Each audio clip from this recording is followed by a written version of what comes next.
கண்ணன் என்னும் குழந்தை. பிறவியிலேயே பார்வை இழந்தவர் சூர்தாசர். இளம் வயதில் கிருஷ்ண பஜனை பாடல்களை கேட்ட அவர் கண்ணன் எப்படி இருப்பார் என பாடியவர்களிடம் விசாரித்தார்.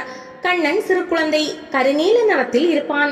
அவன் புன்னகை முகத்தை பார்த்தாலே நம் கவலைகள் மறந்துவிடும். தன் கையில் புல்லாங்குழல் வைத்துக் கொண்டு அந்த இசையால் இந்த உலகத்தை இயங்க செய்பவன் என வர்ணித்தார் பாடகர். அன்று முதல் கண்ணனை தன் மனக்கண்ணில் பார்க்க ஆரம்பித்தார் சூர்தாசர். கண்ணனை போற்றி பாடல்களை பாடினார். அந்த கீர்த்தனைகள் நாடு முழுவதும் புகழ் பெற ஆரம்பித்தன. ராம பக்தரான துளசிதாசர் ஒரு நாள் அந்த ஊருக்கு வந்தார். சூர்தாசரின் கீர்த்தனைகளை கேட்டு தன்னையே மறந்தார் துளசிதாசர். சூர்தாசரை பாராட்டியவர்கள் இனி இருவரும் இணைந்து கீர்த்தனைகளை பாடுவோம் என அவரை தன்னுடன் அழைத்து சென்றார் துளசிதாசர்.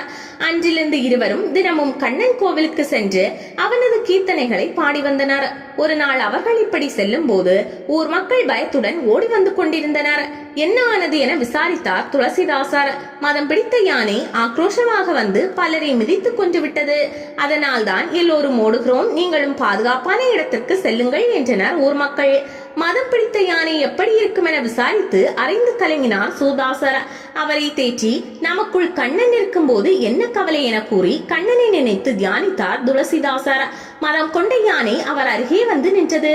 தியானத்தில் இருந்த துளசிதாசரை பணிந்து வணங்கி வந்த வழியே அமைதியாக திரும்பி சென்றது. சற்று நேரத்தில் தியானம் கலைந்து கண் திறந்து பார்த்தார் துளசிதாசர். மக்கள் அனைவரும் அவரை வணங்கி நடந்ததை கூறினார். அதை கேட்டு எல்லாம் கண்ணன் செயல், அவனை வணங்குங்கள் என்றார் துளசிதாசர். சூர்தாசரை காணாமல் அவரை தேடிய போது ஒரு கடையின் மறைவில் 2 கைகளையும் தன் நெஞ்சில் வைத்து நடுக்கத்துடன் நின்றிருப்பதை கண்டார் துளசிதாசர். நம்மை போலவே சூர்தாசரும் கிருஷ்ண பக்தர் தானே, பிறகு ஏன் அவர் யானைக்கு பயப்பட வேண்டும் என்ற சந்தேகம் துளசிதாசருக்கு எழுந்தது. சூர்தாசரை கைப்பிடித்து அழைத்து வந்து நடந்ததை கூறி தன் சந்தேகத்தையும் கேட்டார். துளசிதாசரே, நீங்கள் மிகப்பெரிய கிருஷ்ண பக்தர் தான், நான் ஒப்புக்கொள்கிறேன். உங்கள் மனதில் இருக்கும் கண்ணன் இளமையானவன், வலிமையானவன். மத யானையை அவன் விரட்டி விடுவான்.